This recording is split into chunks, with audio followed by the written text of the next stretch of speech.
My name is Alexander Hawthorne. Everyone just calls me Alex. I'm 35 years old, born and raised in Los Angeles in what people like to call a quiet dynasty family. The phrase sounds mysterious, but it really just means we're extremely wealthy without ever flaunting it. The Hawthorne family has been billionaire level for 3 generations, with an empire that spans real estate, finance, and technology. Our fortune is so vast that even a minor move can shake the California stock market. I remember once when my father simply decided to pull capital from an investment fund. The stocks of several related companies plummeted, and the press went wild for a week. Yet the Hawthornes never appear in the headlines. We prefer silence, like a shadowy power that quietly controls everything from behind the scenes. That's how we survive. Rich, but never showy. My father, Harvey Hawthorne, is 62 and the chairman of Hawthorne Dynasty, the holding company that oversees the entire empire. He is a calm, commanding man whose mere glance can silence a room full of business partners. He hates ostentation.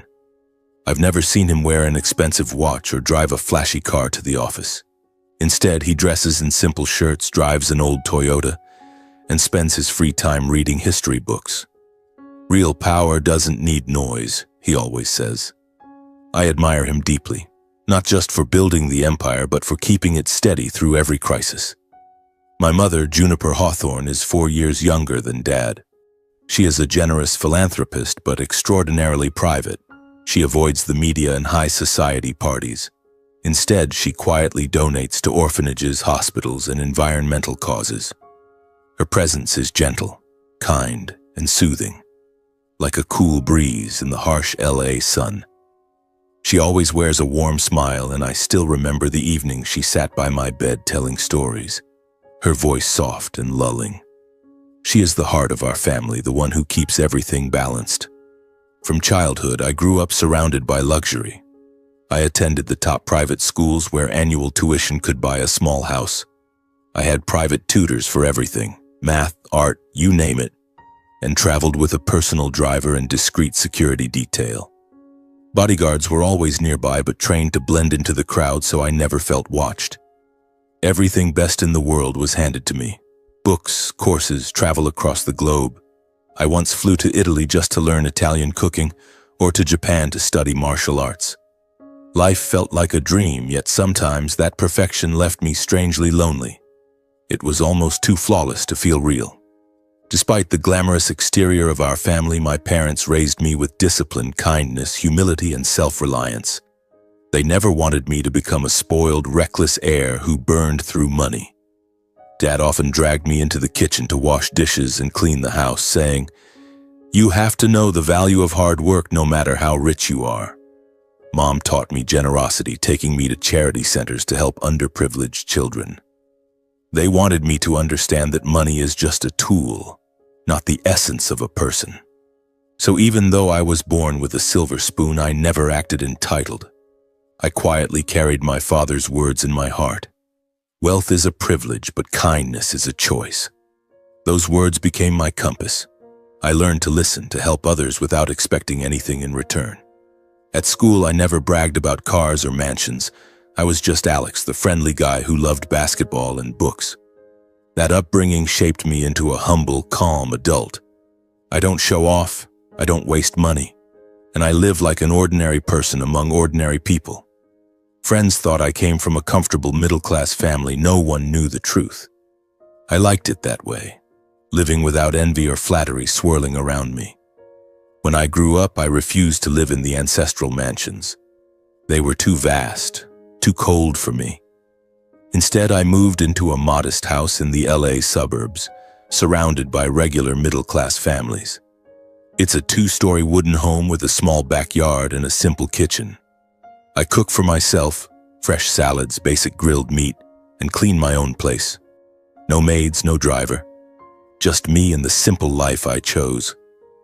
Every morning I wake up to birds singing outside my window and feel true peace.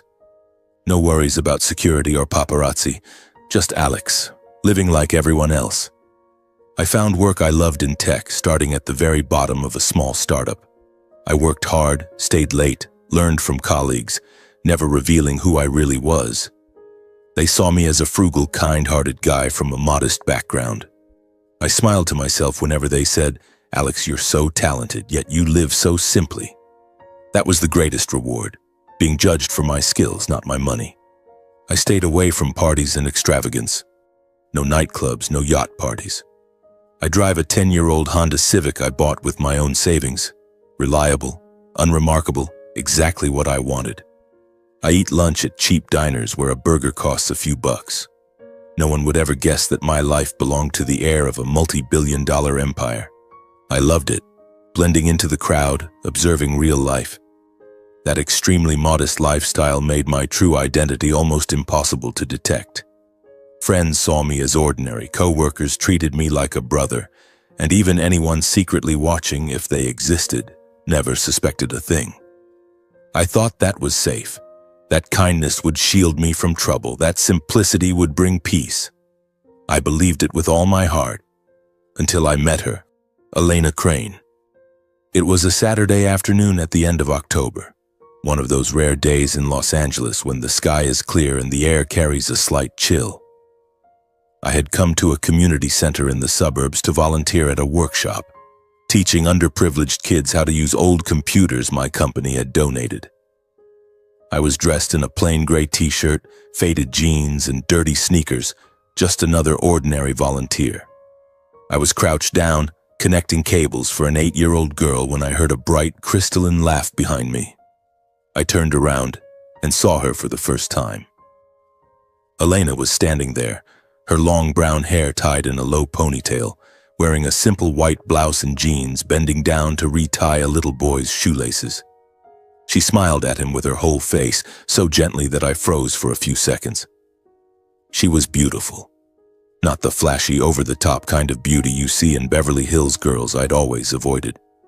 Hers was a warm beauty, the kind that made you want to get closer, to protect her. I don't even remember how I finished setting up that computer. All I know is that when I stood up, Elena was looking at me. She smiled and gave a small, polite nod. And for the first time in my life, my heart skipped a beat. "You volunteering too?" she asked, her voice as warm as the late afternoon sun. "Yeah. I come here most weekends," I managed, trying to sound calm even though my mind was in chaos. From that moment, everything began. We started texting every day. At first, just casual check-ins, then long phone calls that stretched late into the night. I told her about my simple life, my little house in the suburbs, my programming job, my early morning runs. I never mentioned the Hawthorne dynasty, the mansions, or the yachts. I wanted her to love the real me, not the name. Elena opened up too. She told me about her mother, who had passed away 4 years earlier from a long illness, and about her stepfather, Arlo, a quiet man who did some kind of freelance work she wasn't entirely clear about. She said she'd grown up modestly, nothing fancy, but always tried to live kindly. I believed her, completely. Love came fast, intense, burning, and so sweet I was afraid it wasn't real. But every time I looked into Elena's eyes, I believed. I believed this was fate, that she was the missing piece I'd been searching for all my life. 2 years passed like a dream. I proposed on an autumn evening by the small lake near our house. I got down on one knee, hands trembling as I held a simple ring. No giant diamond, just a small green stone I chose because it matched her eyes. "I can't promise you the whole world," I said, voice choking, "but I promise to give you my entire world, to love and protect you." "Will you marry me?" Elena cried.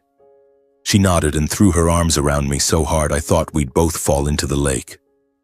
"Yes," she whispered, "all I need is you." I thought it was the happiest moment of my life. The wedding was exactly what I wanted. Small, warm, and quiet. Only about 50 people, my parents, a few close friends, and some of Elena's and my co-workers. No press, no famous photographers, no fireworks or live band, just fresh flowers, laughter, and a long wooden table full of homemade food. Dad wore a simple gray suit and blended in like any ordinary uncle. Mom wore a cream cotton dress, no expensive jewelry, just her favorite old pearl bracelet. No bodyguards, no luxury cars. Everyone assumed they were just the groom's normal parents. On the bride's side, there was only one person, Arlo Crane, Elena's stepfather. He was about 55, thin salt and pepper hair, wearing a slightly worn black suit. He said very little, just sat in a corner sipping water. I had met him a few times before, shaken his hand, made small talk. He left no impression beyond a faint nod and unreadable eyes. The reception was full of laughter. I held Elena as we danced to Etta James's At Last. She rested her head on my shoulder and whispered, "I've never been this happy." "Thank you." I kissed her hair, thinking life couldn't possibly get any better. Then a friend suggested we show the wedding album. I laughed. "Give me a minute. I'll go grab it." Still buzzing from light wine and pure joy, I ran up the creaky wooden stairs. I opened the closet, rummaging for the album, grinning to myself at everyone's upcoming reactions. Suddenly I heard the soft click of high heels on the wooden floor, light and steady. Must be Elena. A mischievous idea flashed through my mind. I quickly slid under the bed, the low, dusty space just big enough for me to lie flat on my stomach. I bit back laughter, imagining her scream when I grabbed her ankle. I lay perfectly still, holding my breath, waiting. The heels stopped at the door. It opened. Elena stepped in. I saw her white wedding heels, her slim ankles, the hem of her white dress. I was about to yell, "Surprise, my love," when another set of footsteps followed, heavier men's dress shoes. The man stepped in behind her and locked the door. I froze. They walked past me and sat on the edge of the bed, right above my head. The mattress sagged inches from my face. I didn't dare breathe. My heart began to race. Who was this? Why was he in here with my wife on our wedding night? Then they spoke. It was Elena's voice, but all warmth was gone. Cold, flat, calculated, like a completely different person. "Perfect. A flawless wedding. No one suspects a thing." The man replied in a low, raspy voice I recognized instantly. "Arlo Crane. You did well. The plan is right on track. Phase 1 complete." I lay there, blood turning to ice. "Plan? Phase 1? Elena gave a chilling little laugh. "He still thinks I actually love him. So naive it's almost sad." Arlo continued, voice low but clear. "Now we speed things up. You need to gain his absolute trust. Get pregnant. Fast." Elena replied calmly, "I've already prepared everything." "The child will be the key," Arlo said slowly, savoring each word. "Only with a child will you be legally tied to the Hawthorne family. When he dies, the child becomes the legitimate heir, and you, as the mother, control everything." My heart stopped. Elena answered lightly, as if discussing the weather. "I'll be pregnant within 3 months. I have my ways." "Don't let him suspect anything," Arlo warned. "The Hawthorns aren't simple. We only get one shot." Elena, perfectly composed, "I know. Don't worry." Silence for a moment. Then Arlo stood. "We've been up here too long. Let's go back down before he comes looking." Footsteps. The door opened and closed. I stayed under the bed in the dark, covered in dust, for a very, very long time. Mouth dry, hands shaking, heart pounding so hard I thought it would burst. Everything I had believed in, everything I had loved, every dream of a family. It was all a performance, a cold, calculated play. The marriage I thought was true love had been built from the ground up as a trap. And I, Alexander Hawthorne, the sole heir to a multi-billion-dollar empire, was nothing more than the perfect prey in a snare named Elena Crane. I lay there until tears soaked the dusty floorboards, until I realized with horrifying clarity that my wedding night was not the beginning of happiness. It was the beginning of a nightmare. I heard their footsteps fade away, the door softly closing, then silence. The air around me suddenly felt heavy, as though all the oxygen had been sucked out. I lay rigid under the bed, body paralyzed by shock. My heart pounded so loudly in my chest it echoed in my ears like war drums. I tried to swallow, but my throat was as dry as a desert. How long had it been? 5 minutes? 10? I didn't know. All I knew was that everything I had believed in had just shattered like glass. Slowly, I pushed myself up on my elbows and crawled out from under the bed. Dust clung to my hair and face, but I didn't care. I sat up back against the wall, gasping for air. My mind spun. They knew. They knew who I really was. It hadn't been a random love sparked at a charity workshop, not chance dates. Everything had been planned. Elena didn't love me. She was targeting the Hawthorne dynasty, the mansions, the yachts, the empire my father had built. I, the only son, the sole heir, was the perfect mark for them to change their lives. The words, "The child will be the key," kept echoing in my head, twisting my stomach. They wanted my child, and I didn't dare think what came after. I wiped my tears and forced myself to stand. My legs shook like they no longer belonged to me. I looked at myself in the bedroom mirror, pale face, red eyes, lips pressed tight.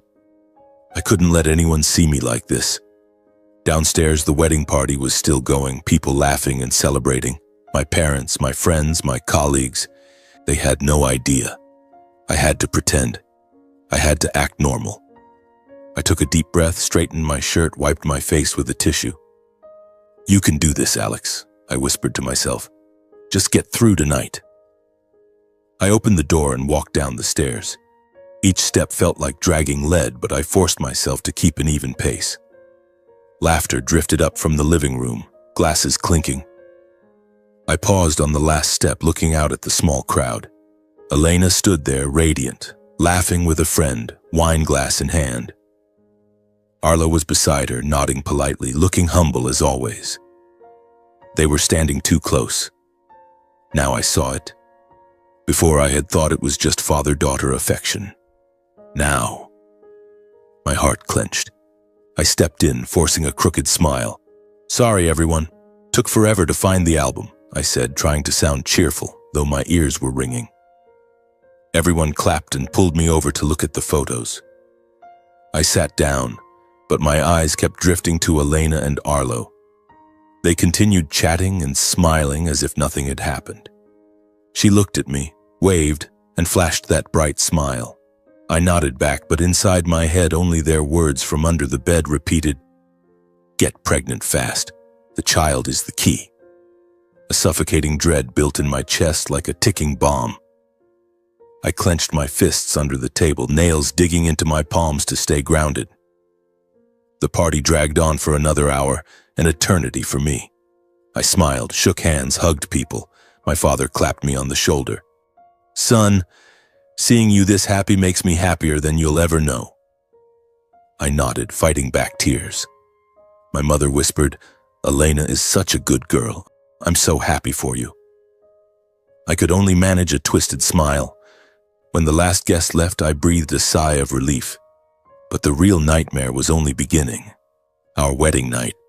When the bedroom door closed, Elena slowly slipped out of her wedding dress and turned to me with a shy smile. "Darling, I'm exhausted, but I still want our first night to be perfect.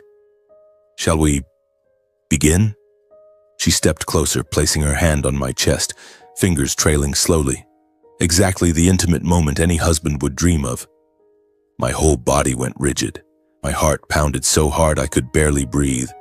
One part of me screamed to pull her close, to play the blissful husband. But the other part, the part that had just heard her coldly plotting pregnancy and murder under the bed, made my skin crawl. I stepped back half a pace, forcing an awkward smile. "I think it's the wine. I'm a little dizzy." She looked at me with those gentle eyes that now only made me want to run. I knew I couldn't touch her, not after what I'd heard. The next morning, the sun rose, but my world stayed dark. Elena woke up and kissed my cheek. "Honeymoon starts today, right?" I was so excited all night. "Just want the two of us to escape for a bit."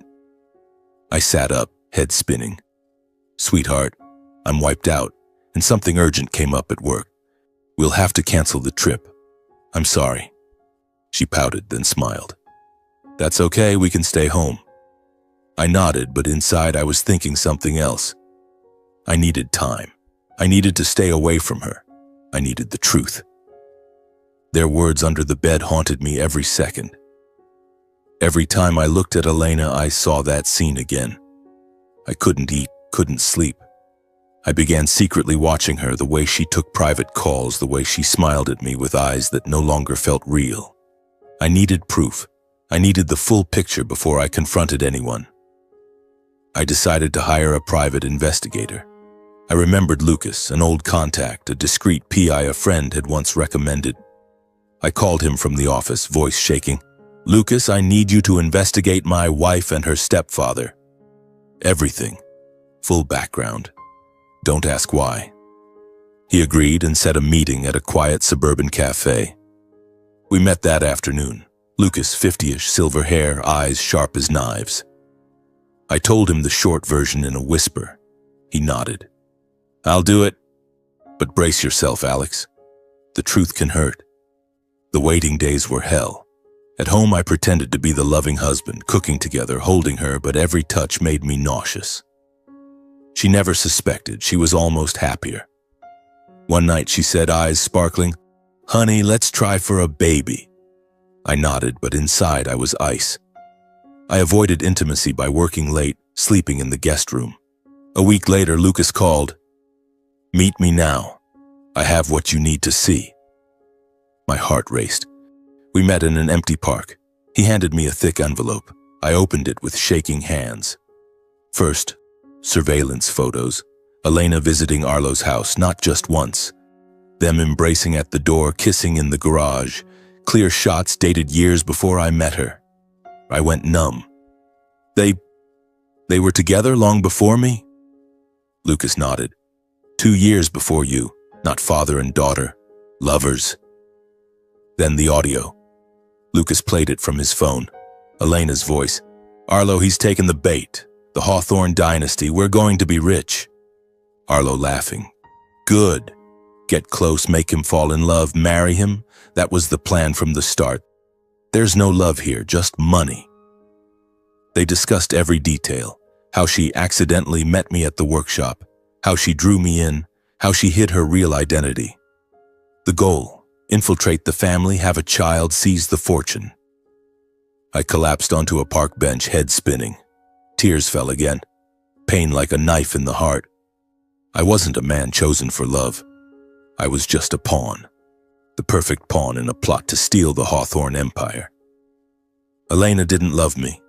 She loved my money. Arlo was the mastermind and she was the weapon.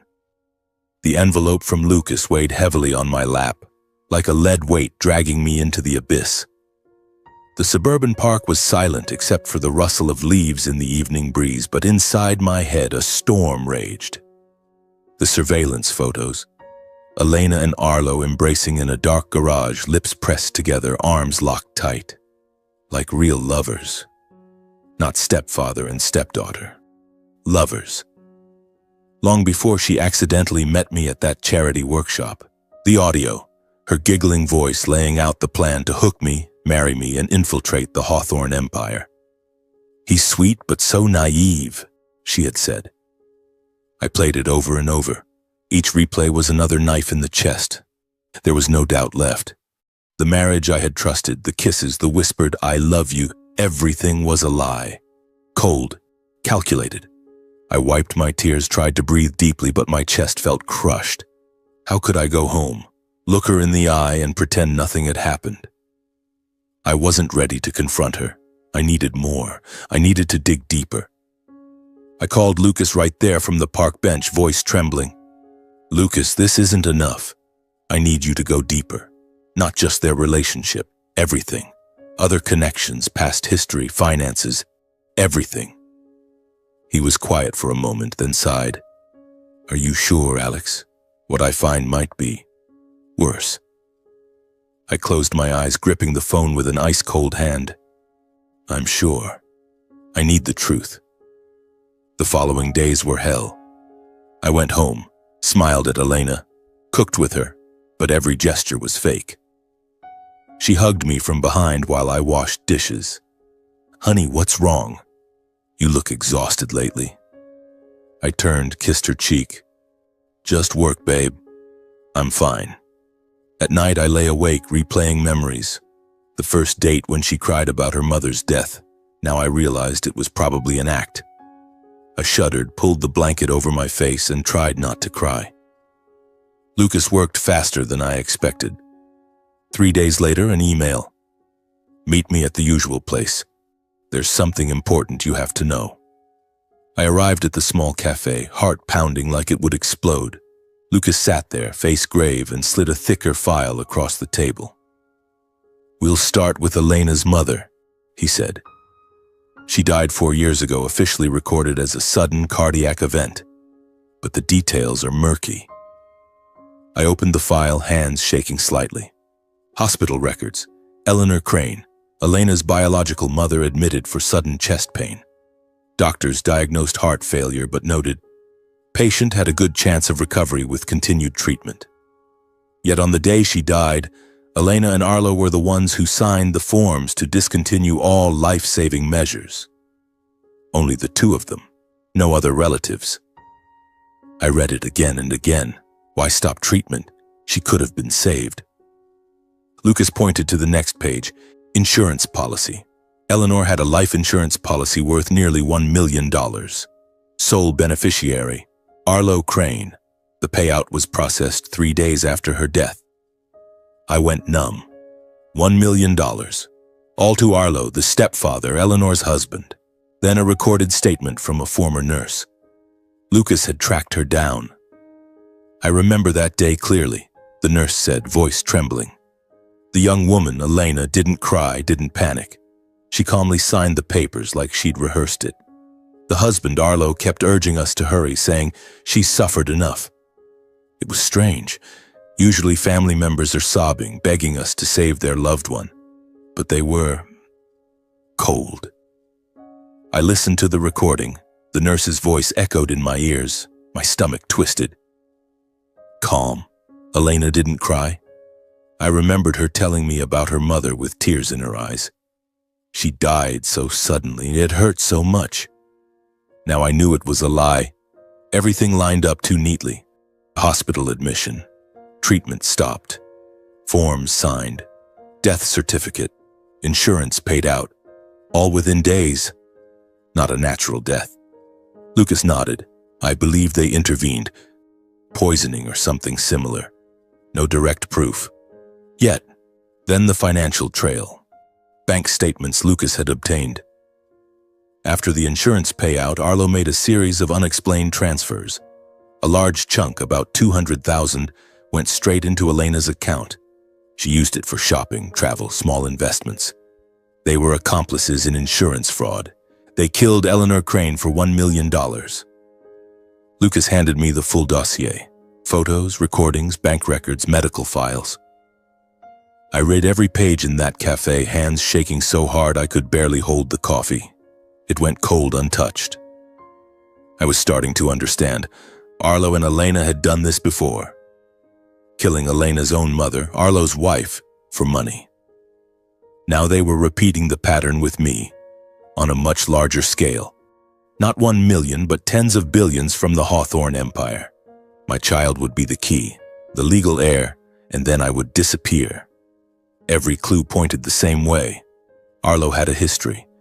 Eleanor might not have been his first victim. Lucas suggested digging even deeper, but it was enough. They followed a pattern. Get close, exploit, kill, collect. With me, Elena's plan had 3 steps. Get close, marry me, have a child, then kill me.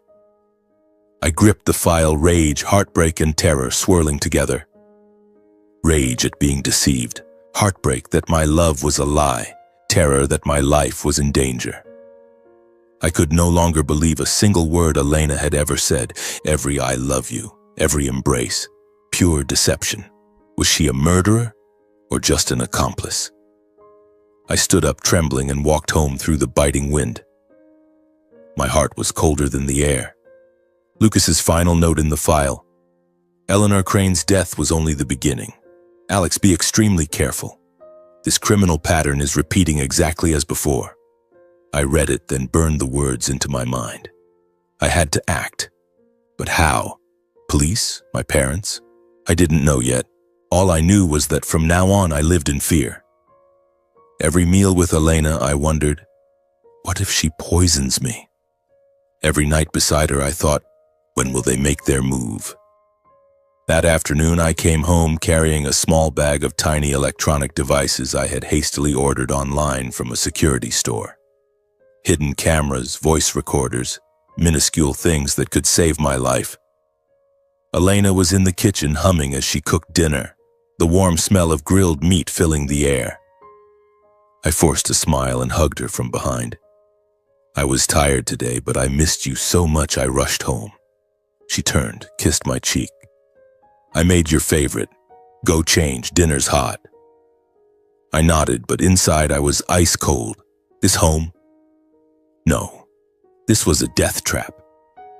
That night, while Elena slept soundly, I quietly installed cameras all over the house.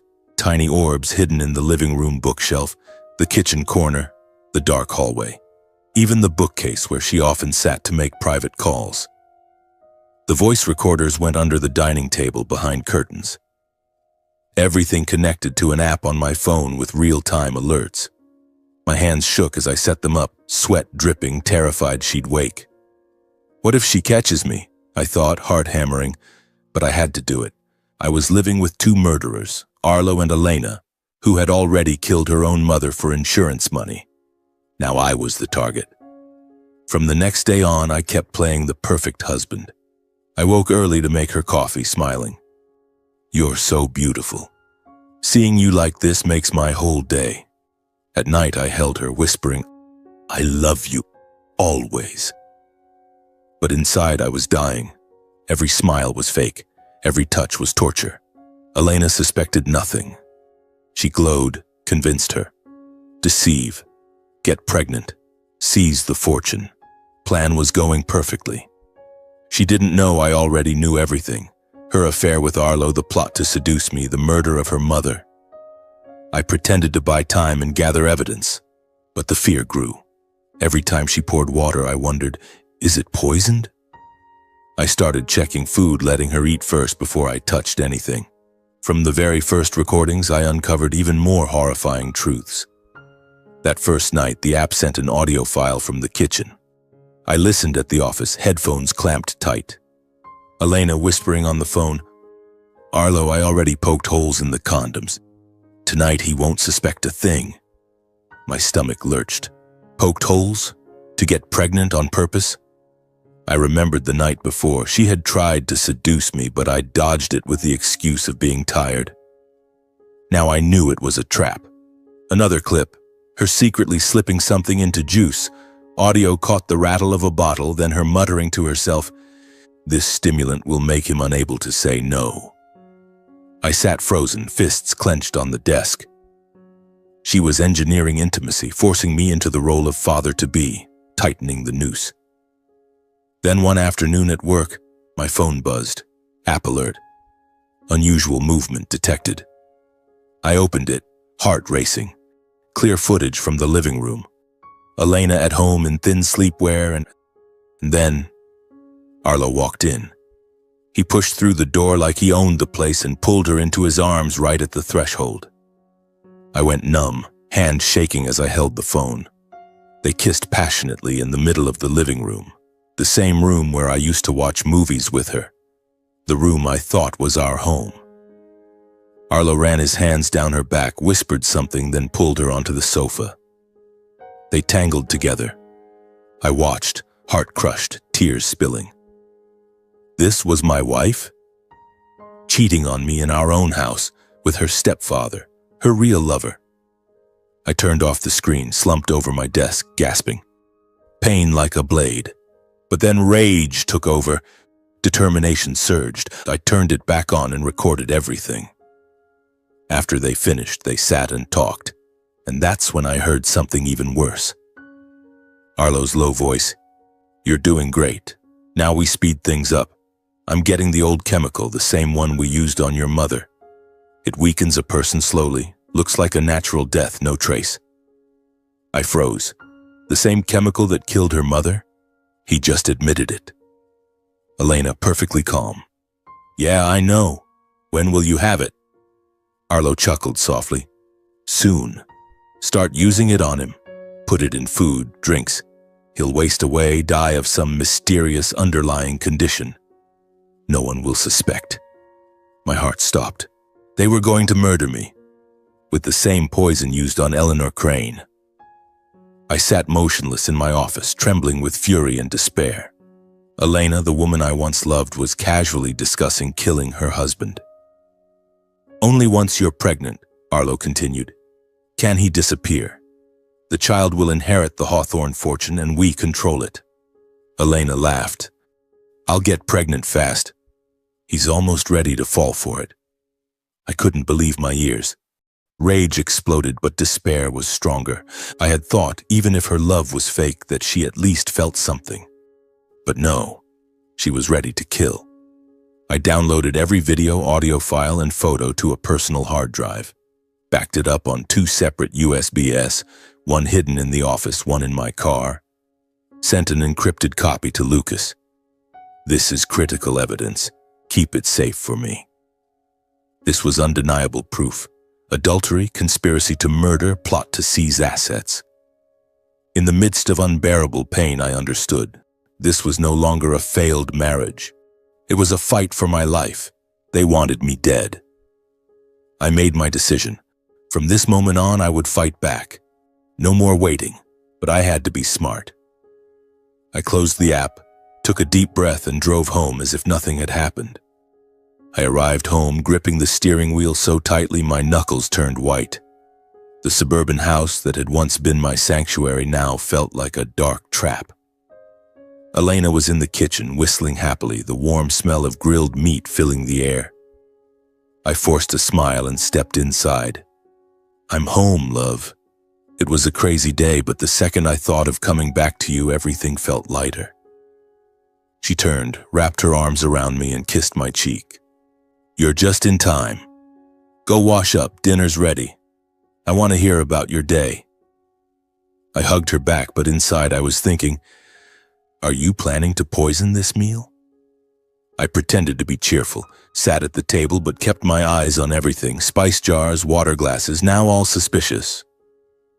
I took a few bites, then claimed I was full and quietly dumped the rest when she wasn't looking. That night I lay beside her, eyes wide open, listening to her steady breathing. My heart pounded, waiting. Would she wake up and pour me a special glass of water? The following days I lived in constant terror, but rage pushed me to act. I couldn't stay silent anymore. After watching that horrific video, Arlo and Elena entwined, calmly discussing buying the same poison used on her mother to kill me slowly, I knew I had to stop pretending. I decided to go to my parents' estate. It was the safest place where I could reveal everything without being overheard. I drove there one drizzling morning, heart heavy. The Hawthorne estate in Malibu, vast, surrounded by lush gardens and an infinity pool overlooking the ocean. I had avoided living here to keep things simple, but now it felt like a fortress. Dad Harvey opened the door, surprised. Son, what brings you here so suddenly? Is something wrong? Mom, Juniper, rushed out from the kitchen and hugged me. Alex, you look pale. Come in. I followed them into the living room, clutching the hard drive with all the evidence, photos, videos, recordings, Lucas's files. I sat on the soft leather sofa, took a deep breath. Mom, Dad, I need to tell you everything about Elena and her stepfather. I told them from the beginning, voice shaking. The wedding night under the bed, their secret affair, the pregnancy scheme and plan to seize the Hawthorne fortune, the murder of Elena's mother for insurance money. I opened the laptop and played the recording of Arlo discussing the poison. It'll weaken him slowly. A natural death, no trace. Dad listened, face growing pale, fists clenched on the armrests. Mom covered her mouth, tears streaming. My God, Alex, how could a wife do that? When I finished, Dad shot to his feet, face red with fury. Who dares harm my only son? He slammed his fist on the table, the sound echoing. Mom sobbed. How? Elena seemed so gentle. They were almost losing control, Dad pacing, Mom clinging to me, crying. They had never imagined anyone would dare target me, the sole heir of the Hawthorne dynasty, in such a ruthless way. Dad growled, "They think the Hawthornes are weak. They're dead wrong."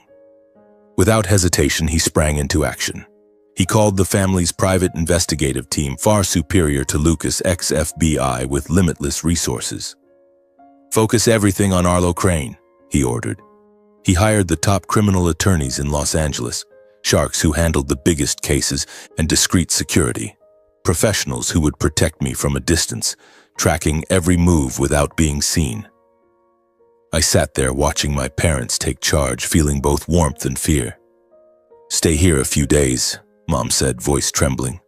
"I'm not comfortable with you at that house." I nodded, but inside I thought, Mom, I have to go back. I have to face her." In just days, the family investigators dug deeper. They uncovered Arlo's first wife, Miriam Crane, who died suddenly 10 years ago. Almost identical pattern: sudden heart failure, life support discontinued, insurance paid out fast. They found receipts for controlled industrial chemicals bought on the black market. Security footage showed Arlo at a warehouse on the outskirts of LA, cap pulled low, receiving a package. Old insurance records: Arlo sole beneficiary, $500,000. Everything fit the pattern: kill the wife, collect the money. The investigators compiled it all chronologically, from the first wife to Elena's mother to the current plot against me. They handed it to Dad's legal team. "This is a major criminal case, Mr. Alex," the lead attorney said over video call. "We have enough for murder, attempted murder, and fraud charges. It will be both a criminal and civil landmark." Dad nodded. "Do it. Protect my son first." With ironclad evidence, photos, videos, recordings, receipts, records, I decided to confront Elena one final time. Not to forgive, but to see if there was even a shred of truth left in her, or if it was all just an act. I drove back to the suburban house, heart pounding like it would explode. Rain poured harder, drumming on the windshield. I thought of our memories, the first meeting, her gentle smile, cooking together, now all shattered. That evening I walked in. Elena was watching TV and revealing sleepwear, beaming. "Honey, I've been waiting forever."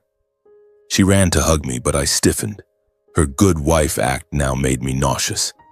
I gently pushed her away, voice cold. "Sit down. We need to talk." She frowned. "Why are you acting strange? What's wrong?" I sat across from her, took a deep breath. "You and Arlo are lovers. You plan to get pregnant, then kill me and take the Hawthorne fortune." Elena looked shocked, eyes wide. "What are you talking about? I don't understand." She denied everything frantically. "You've lost your mind. I really love you. You must have stopped loving me and made this up to hurt me." She burst into tears, playing the wronged wife, covering her face. "You've changed, Alex. Is work stressing you out?" I stayed silent, watching her perform. My heart ached. She was good, but I knew everything now. I pulled photos from my bag, Elena and Arlo embracing in the garage, kissing in a hotel, and placed them on the table, voice calm. "Explain these." She stared, face draining of color. No more denials. She collapsed, hands shaking as she picked up the photos, tears streaming. She fell to her knees, clinging to my legs. "Alex, I was wrong. It was Arlo. He forced me. I don't deserve forgiveness. I just want to return the wedding ring because I'm not worthy." I stood there, silent, watching her desperation. Emotions swirled, pain from the broken love, disgust at the lies, emptiness from losing everything. She sobbed, "Let me get the ring, then I'll leave." I nodded slightly. She stood, wiped her tears, and walked to the bedroom. I sat down, exhaled, thinking, it's finally over. But I had no idea that moment would unleash something new. In the shadows of the house, someone far more dangerous than Elena was waiting to appear. I sat there, slumped against the sofa, staring blankly at the polished wooden floor. The living room that once rang with laughter was now as silent as a tomb. Rain kept pattering against the windows. The wind howled through the cracks like the whispers of demons. I thought back over the past months, From the moment I met Elena at that charity workshop, her gentle smile, to our dates under the oak trees, the sweet nothing she whispered in my ear. Now it all felt like a nightmare, a play in which I had been the naive lead. My heart still ached, though I tried to suppress it. How could I have been so blind? I asked myself, fingers digging into the armrest until my nails broke skin. My tears had run dry. Only a vast emptiness remained. From the bedroom, I heard Elena rummaging, drawers opening and closing, soft footsteps on the floor. I assumed she was getting the ring, maybe shedding a few more fake tears. I didn't want to see her again, didn't want to hear another excuse. I just wanted it over, wanted her gone from my life forever. Then the footsteps grew closer. Elena emerged from the bedroom holding the glittering wedding ring under the dim light.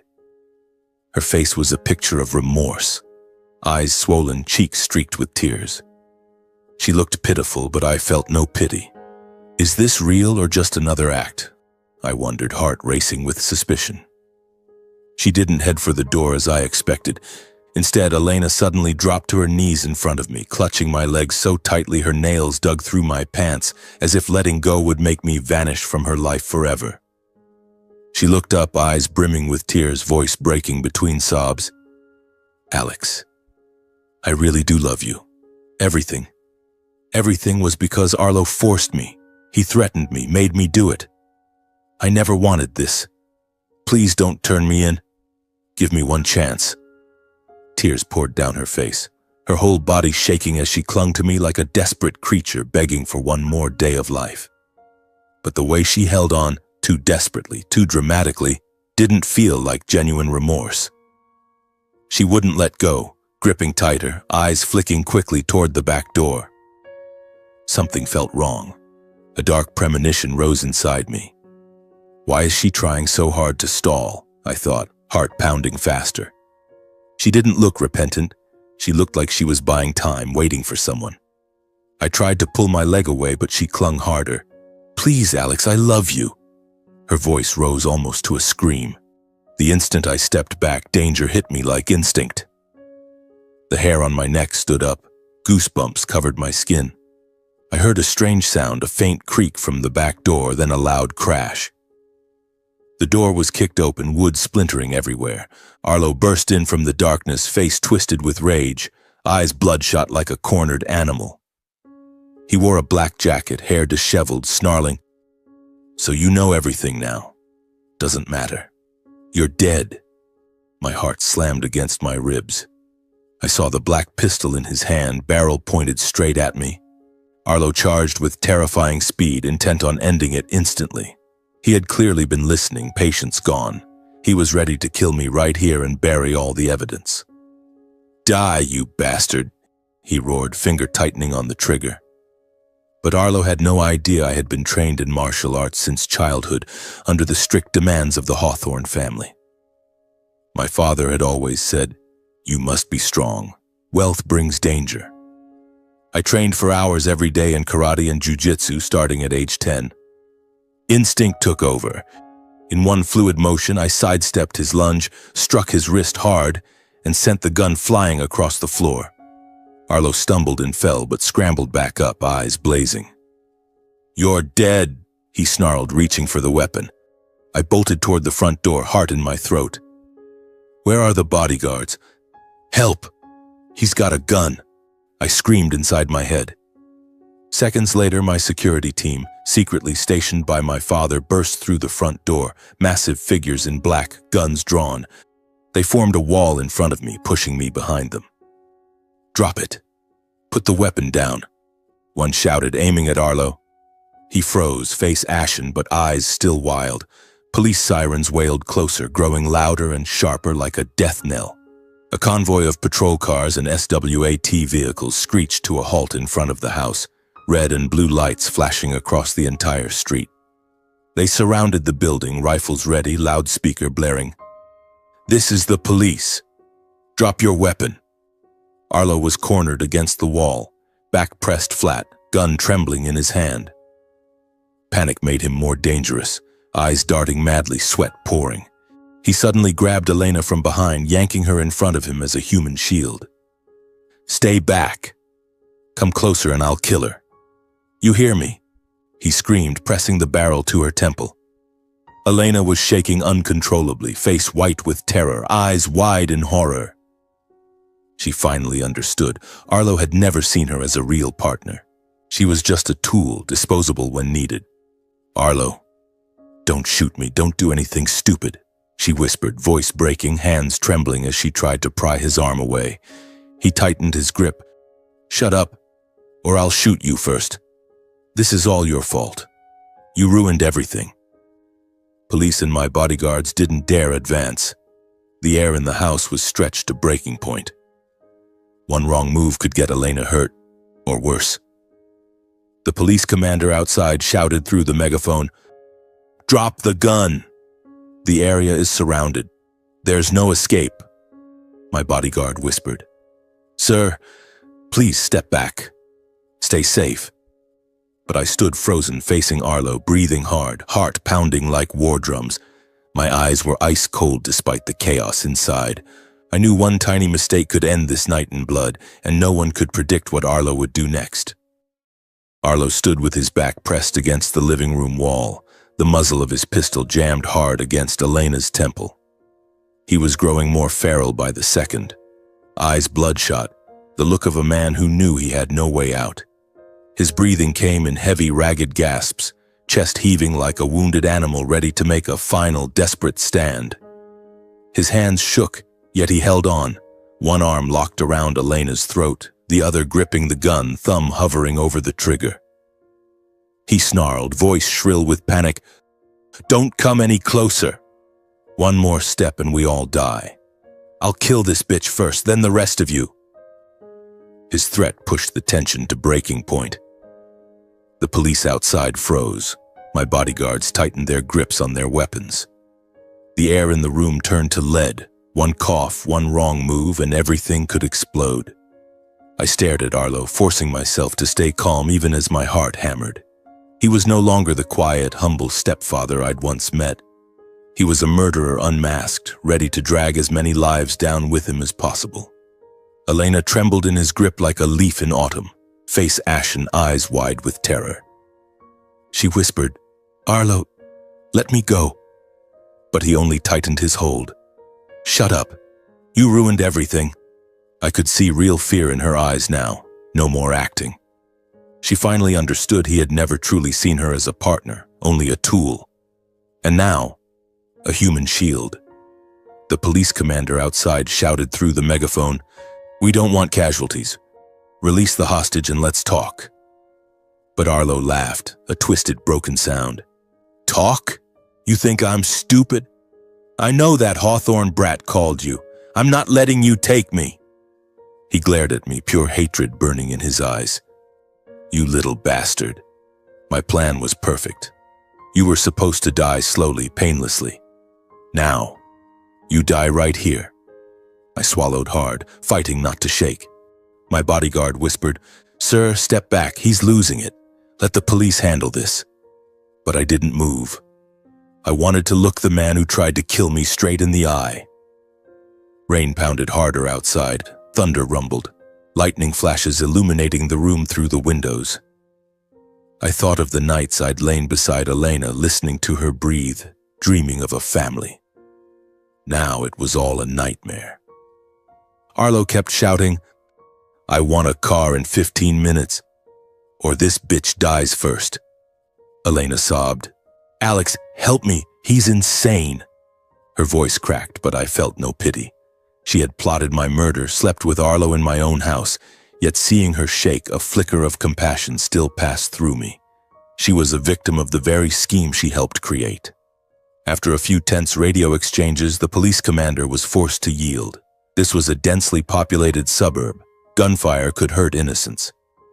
He shouted, "Fine. We're clearing a safe corridor. Release the hostage and you walk." Arlo shook his head. "No. She stays with me as a shield. Everyone back off." The commander sighed and gave the order. "All units fall back. Clear the path." My bodyguards had no choice but to comply with police instructions. They tried to pull me away, but I resisted. "No, I'm staying right here."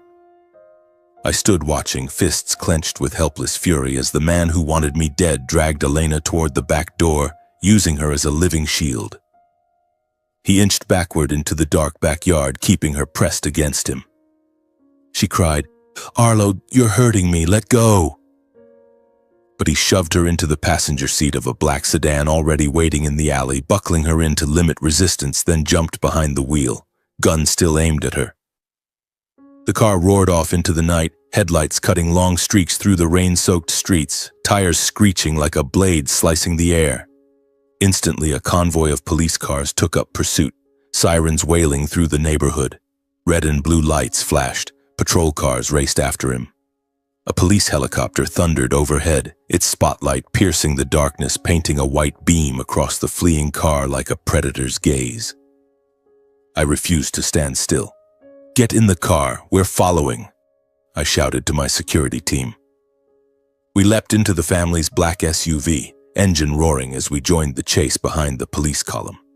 I sat in the back, eyes locked on the car ahead, Arlo's sedan, where Elena was now a helpless hostage. My heart pounded, hands gripping the seat. What will happen to her with a madman like that, I thought. No matter how much I hated her, I didn't want her dead. The pursuit tore through streets from the suburbs into downtown LA. Sirens echoed off skyscrapers, red and blue lights reflected wildly on glass towers. Traffic parted like the Red Sea. Civilians peered from windows. Arlo drove like a maniac, swerving through intersections, nearly crashing several times. I watched through the windshield as his car sped ahead, headlights blinding. The helicopter's spotlight stayed glued to him. "Where is he going?" I whispered. My bodyguard answered, "Main Boulevard. Police have it blocked ahead." They kept a safe distance to avoid provoking him. He might shoot Elena or cause a pileup. But quietly, roadblocks were being set, spike strips, barricades, hidden units. The radio crackled, "Wilshire Boulevard is sealed. We're ready." I clenched my fists, sweat pouring. Rain made the road slick. Every turn made my stomach lurch. When Arlo turned onto the wide boulevard, he spotted the barricade, steel barriers and flashing patrol cars. Before he could react, units closed in from both sides, boxing him in and forcing him to brake hard. Tires screamed. His car fishtailed violently to the right, spun 180 degrees on the wet pavement, and came to a halt wedged between two police cruisers. Smoke rose from burning rubber. In seconds, SWAT descended, windows smashed with battering rams, tires spiked, ballistic shields raised. Every move was textbook, practiced 1,000 times. I jumped out and ran closer, heart in my throat. One SWAT officer seized the perfect moment while Arlo was dazed from the impact. He yanked Elena from the passenger seat while others pinned Arlo to the steering wheel and disarmed him in under 3 seconds. Elena collapsed into the officer's arms, shaking uncontrollably, face ghost white, eyes vacant. Arlo was slammed face down onto the hood, wrists cuffed tight, still screaming uselessly. "Let me go! You'll never take me alive." The helicopter spotlight pinned him like a caged beast. Police dragged him into the prisoner transport van. He twisted around for one last look at me, eyes blazing with hatred. "Alex, you'll regret this." I ran forward, stopping just a few feet from Elena. She sat on the wet ground, wrapped in a blanket by medics, sobbing and shaking. My own eyes burned. From stress, from rage at Arlo, from fury at Elena, from anger at myself for ever loving her. He was caught. The nightmare night finally ended with the monster fully subdued. I exhaled, shoulders sagging. An officer patted my back. "You're safe now, sir." But I knew the wound in my heart would take far longer to heal. The rain kept drumming on the wet asphalt, police lights flashing across the entire neighborhood like a scene from an action movie I never wanted to star in. Arlo was taken away that same night, hands cuffed behind his back, still screaming into the darkness. "You'll regret this. It's not over." He was shoved into the prison van, the door slammed shut, and the vehicle sped off into the downpour. I stood watching, fists clenched, feeling that one part of the nightmare had ended, but another part still haunted me. Elena was rushed to the nearest hospital for examination, shaking, pale, eyes vacant from shock. Doctors checked for injuries, gave her a sedative, then transferred her to a holding area for witnesses turned accomplices. Before they led her away, she looked at me one last time, eyes brimming with tears, mouth opening as if to speak, but I turned away. I didn't want to hear it. She was no longer my wife, just a piece of the plot that had nearly killed me. I went back to my parents' estate and didn't sleep that night. Dad put a hand on my shoulder. "Son, you really worried your old man, you know that?" Mom hugged me and cried, "Thank God, thank heaven, you're safe." But I lay awake, mind spinning with images of Arlo's gun, Elena's tears. The next morning, the interrogations began. Police and the family's legal team worked around the clock. Arlo was questioned first, sitting behind glass, gaunt and defiant, refusing to cooperate. But under the weight of evidence, bank transfers from insurance payouts, receipts for black market poison, recordings of him plotting my murder with Elena, photos of their affair, video from my own house, his denials collapsed. The prosecutor laid it all out. How do you explain the chemicals? Or signing to discontinue life support for your wives? Arlo went silent, face ashen. After 10 days of stonewalling, the psychological pressure broke him. Maybe it was sleepless nights in a cell or the cold stare of the interrogator. He confessed everything. From poisoning his first wife, Miriam, with chemicals that slowly induced heart failure to claim $500,000 in insurance. Then Eleanor, Elena's mother. The same method, stopping treatment to collect $1 million. And finally, the plan for me, using Elena to seduce, marry, impregnate, then kill me so the child would inherit the Hawthorne fortune. "I just wanted a better life," he muttered, voice breaking. The Hawthornes were too rich. The plan was perfect at first. I listened to the interrogation recording in my father's office, hands shaking with rage. He spilled it all, like a deflating balloon. Elena was different. At first, she clung to innocence, sitting in her holding cell with red eyes. "He forced me. Arlo made me do it." She sobbed, talked about her difficult childhood, how Arlo manipulated her. But the evidence from Lucas and the Hawthorne investigators cornered her. They showed the affair photos, the recordings of her plotting, the bank transfers from the insurance money. "How do you explain the video where you say kill Alex after the baby is born?" the interrogator asked. Elena completely collapsed, head bowed, and admitted her role as an accomplice. She had helped Arlo cover up murders, used me to climb into wealth, and was willing to poison me herself. 3 months later, the Los Angeles court opened the trial. The media exploded. This involved the Hawthorne family, a quiet but immensely powerful dynasty. Reporters swarmed the courthouse, paparazzi jostling, headlines screaming, "Plot to murder billionaire heir." I stayed away, but my parents attended. The trial lasted weeks. The family lawyers presented irrefutable evidence, falsified medical records for Eleanor and Miriam, insurance transfer documents, recordings from my house of the murder plot, and especially the video of Arlo and Elena discussing killing Alex after the baby. The jury watched, faces pale. It took them less than 2 hours to reach a verdict. Arlo was convicted of first-degree murder in the deaths of his 2 wives, attempted murder against me, insurance fraud, and hostage-taking during the chase. Sentenced to life without parole. He heard the verdict blankly, then screamed, "This isn't fair! You rich bastards used money to lock me up for life!" But the cuffs tightened, and he was dragged away. Elena was convicted as an accomplice in the murder conspiracy and cover-up, sentenced to 25 years with possibility of reduction for good behavior, but her future essentially destroyed. After the trial, I returned to ordinary life, back to my modest job at the small tech company, back to the suburban house, now scrubbed clean of every trace of Elena. I threw out the wedding photos, changed the sheets, erased her from the space. I worked to heal the psychological scars from those hellish months, nightmares of guns and poison, of fake smiles. I ran every morning, cooked alone, read books to push the painful past away. One autumn morning, a cool breeze blowing through the window, I received a visitor request from the women's prison. Elena's trembling handwriting. "Alex, I know I don't deserve it, but please meet me one last time. I need to apologize sincerely." I held the letter, hands shaking. I read it over and over, heart in turmoil. I decided to go, not to forgive, but to close that painful chapter. I drove to the prison, familiar roads passing by, nerves jangling, cold concrete walls, high fences, razor wire.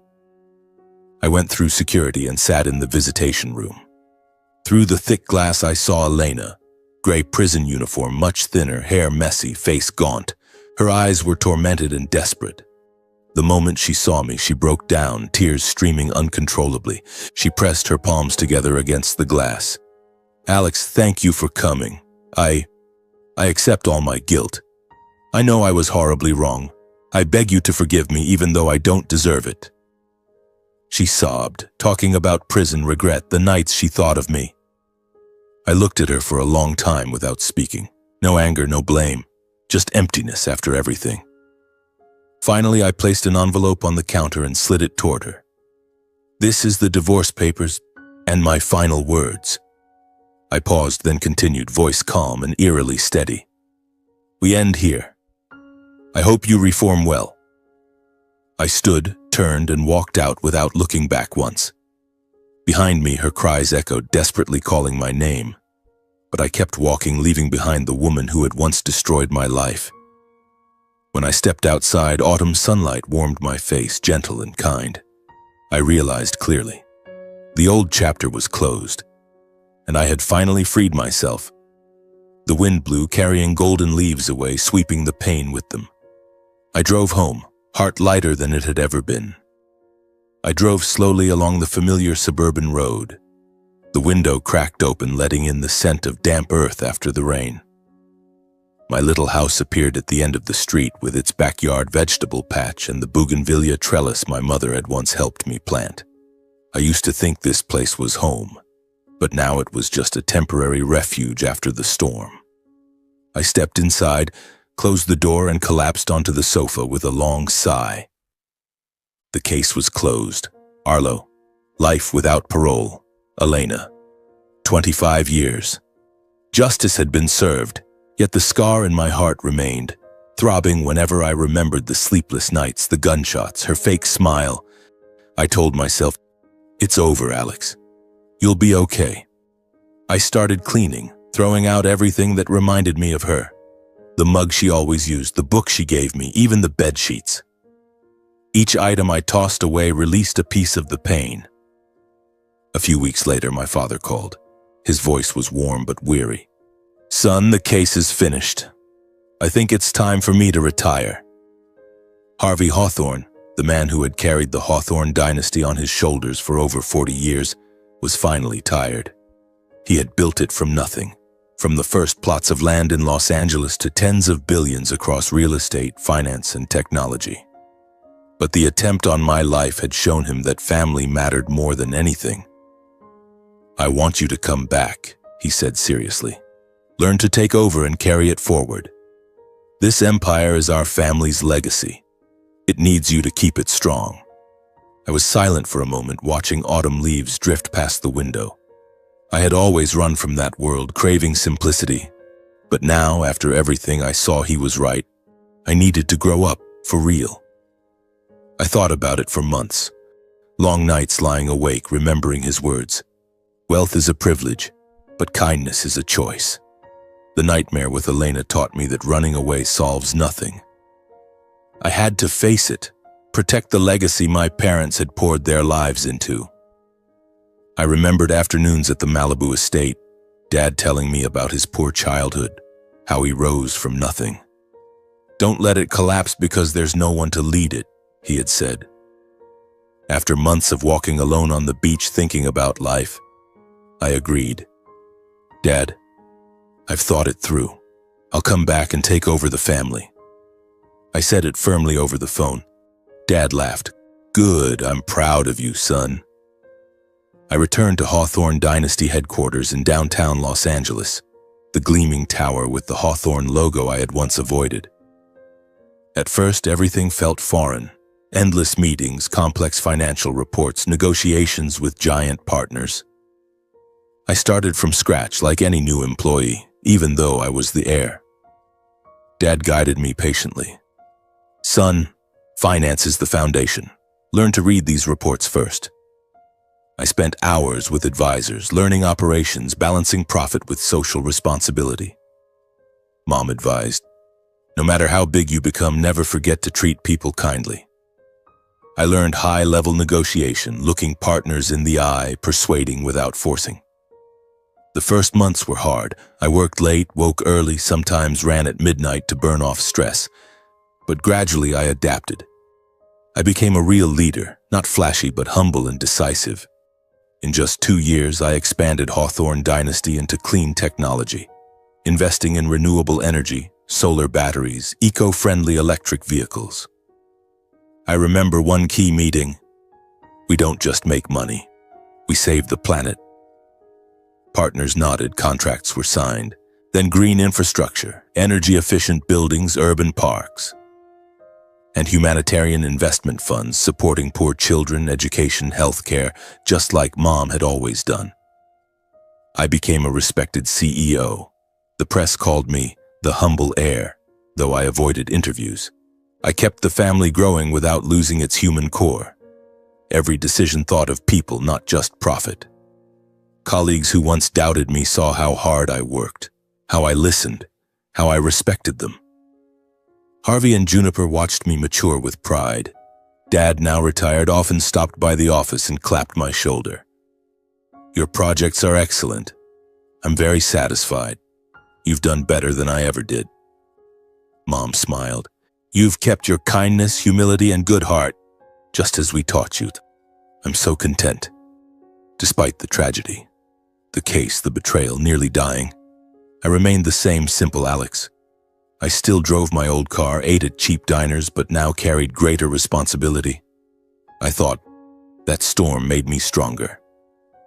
At 32, my life turned a new page. I met Rosie Bennett at a charity event supporting a local preschool.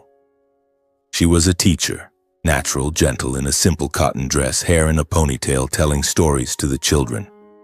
Her smile was warm. Her eyes sparkled when she looked at the kids. I stood watching, heart-stirring. It felt like the first time I saw Elena, but this time it was real, honest. She laughed.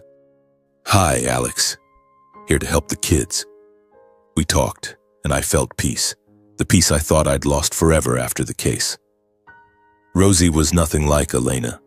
She never asked about family or money, just talked about children, books, walks in the park.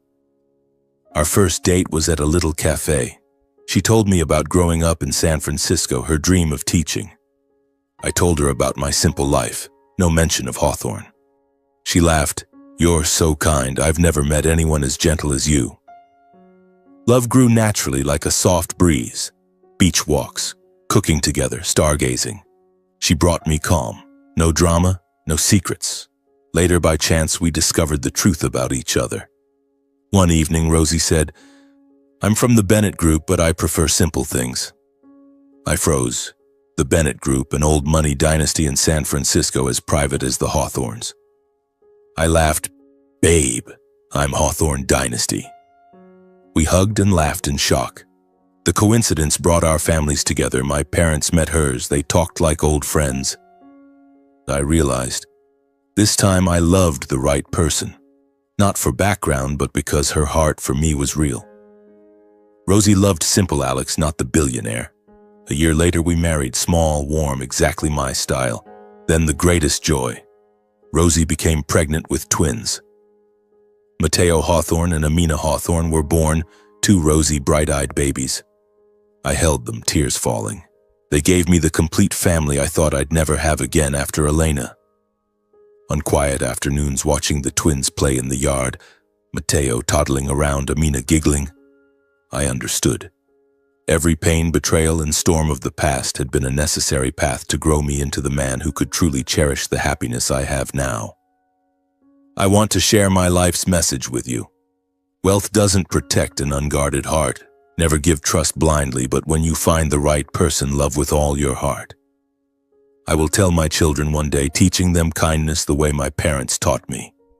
I believe everyone deserves a new chapter. Wounds are not meant to destroy us, but to remind us to choose the right people, live the right way, and never lose our core goodness. In the end, I closed the old memories and looked at my little family with deep gratitude. Because after everything, I found peace, love, and a life that truly belongs to me.